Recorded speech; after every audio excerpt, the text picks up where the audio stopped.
¿Qué medidas específicas, doctor? Miren, en el contexto del tema de certificación y sequía, el Ministerio no actúa solo, sino que busca la interacción con diversas entidades públicas, porque, como decía, el tema es muy amplio y necesita de esa interactuación. Por un lado, por ejemplo, el caso del Ministerio de Agricultura es quien tiene la responsabilidad de velar por el buen uso del suelo, especialmente el suelo agrícola. Entonces, y también tienen responsabilidad como ser los que llevan la presidencia del Instituto Nacional de Bosques. Entonces tienen una gran responsabilidad directa en el manejo del bosque. Y quien maneja el bosque también tiene relación con el manejo de las cuencas. Entonces, todas esas son actividades, por ejemplo, del Ministerio de Agricultura. Tenemos una relación muy estrecha con ellos, en la cual jugamos nuestra parte, con el componente ambiental, y explicarles y tratar de concientizarlos de lo que está en juego, para que ellos, dentro de las políticas, ¿verdad?, que los orientan, pues hagan esfuerzos en el manejo sostenible y sustentable de los campos que les corresponden. Pero igual eso tiene implicaciones, digamos, en otro tipo de procesos. Y desde luego, entonces el Ministerio busca relación con otras instituciones para tratar de que de una forma intersectorial enfrentemos el problema. Este es un elemento muy importante que nos ha llevado incluso a la necesidad de emitir un acuerdo ministerial que agrupa a todas estas instituciones para que trabajemos multisectorialmente, pero también ahora se está buscando un acuerdo gubernativo, que es al nivel presidencial, para que se establezca un procedimiento que rija el financiamiento, ¿verdad?, y administración de este proceso de una perspectiva más eficiente. De tal manera que esos son dos campos, y en tercer lugar, desde luego, el Ministerio busca recursos, pero como bien lo señalaba usted, los recursos son escasos, y el Ministerio de Ambiente pues es un ministerio pequeño. De hecho, el Ministerio de Ambiente tiene actualmente en el 2009 un techo presupuestario de 98 millones de quetzales, en el 2008 era de 45. Y nuestro proyecto va hacia el 2011 en que esperaríamos que ese techo llegara a 160 millones de quetzales. Con la situación económica, pues en el camino puede ser difícil franquear esa barrera y puede dificultar más nuestro esfuerzo. Sin embargo, en medio de las dificultades financieras, pues ese trabajo intersectorial que además nos lleva a buscar educación ambiental, porque ese es el otro aspecto importante. El Ministerio, por ejemplo, ha hecho un convenio con el Ministerio de Educación para dar educación ambiental desde el nivel primario, pasando por el primario hasta el secundario. De hecho, ya están hechos los cuadernos y estamos en discusión con la Comisión de Ambiente del Congreso para que en los próximos meses pase una ley que obligue a la educación ambiental en el sector público y privado. Este va a ser un componente que va a venir a apoyar los esfuerzos de la unidad de certificación y sequía en la búsqueda de soluciones. Es fundamental, ¿verdad? Porque obviamente la inversión es prioritaria en tratar de salvar nuestro medio ambiente.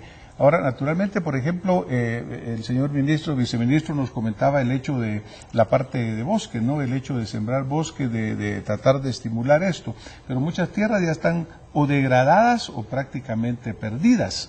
¿Qué acciones en la recuperación, digamos, de las tierras ya degradadas y aún de evitar las que ya están prácticamente desertificadas? El panorama es muy delicado, da pena decirlo. Por ejemplo, durante la tormenta, el huracán Mitch, se perdieron 60 millones de toneladas métricas de suelo, y ese es el promedio nacional de pérdidas de suelo en el país. Estos son datos del Instituto de Agricultura de la Universidad Rafael Andívar. Eso representa más o menos 100 millones de dólares que el país pierde. O sea, son los costos de inacción por la falta de poner atención a la restauración de tierras en Guatemala. Demasiado tardía. Eso es lo que el país pierde. En el huracán, en la tormenta Stan, se perdieron aproximadamente en 10 departamentos en las partes altas de las cuencas 9.8 millones de toneladas métricas de suelo agrícola. Por eso usted ve que cuando hay una tormenta o fuerte lluvia, los suelos van sumamente cargados de sedimento, porque ahí va la tierra fértil que viene de las partes altas, ¿verdad?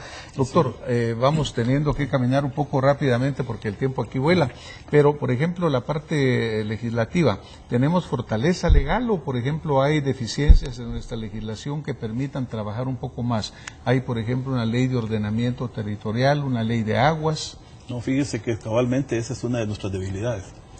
Con respecto a la ley de agua, ya llevamos más de una década discutiendo en todos los niveles sociales y políticos y económicos el tema de la urgencia de contar con una ley de aguas. Lamentablemente siempre se entrecruzan intereses creados y eso ha impedido que se apruebe.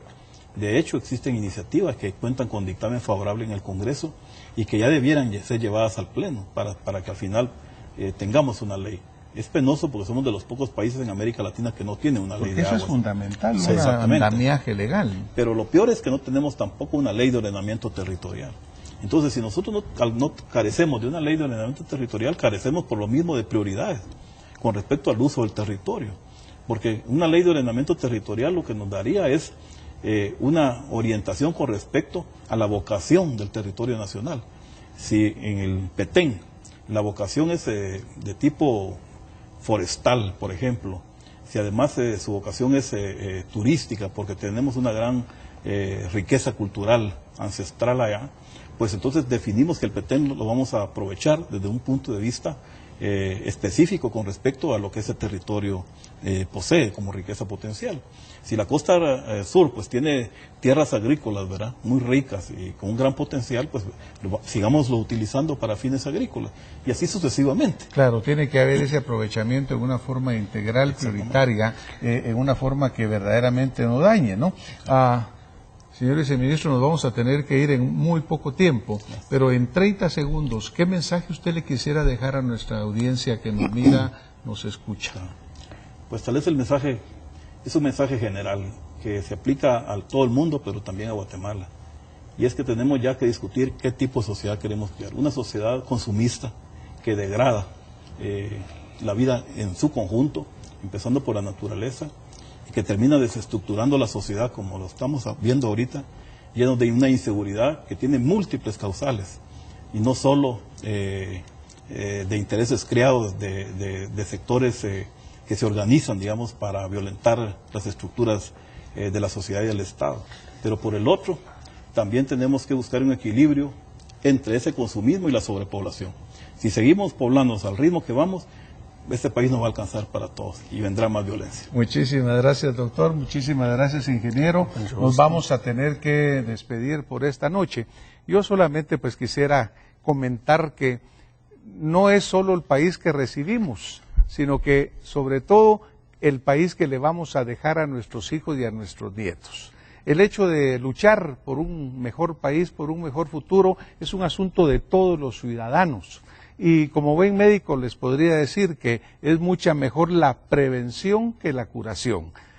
Cuidemos a Guatemala, seamos amigables con nuestro ambiente. Muchísimas gracias, doctor, muchísimas gracias, ingeniero, y a ustedes por habernos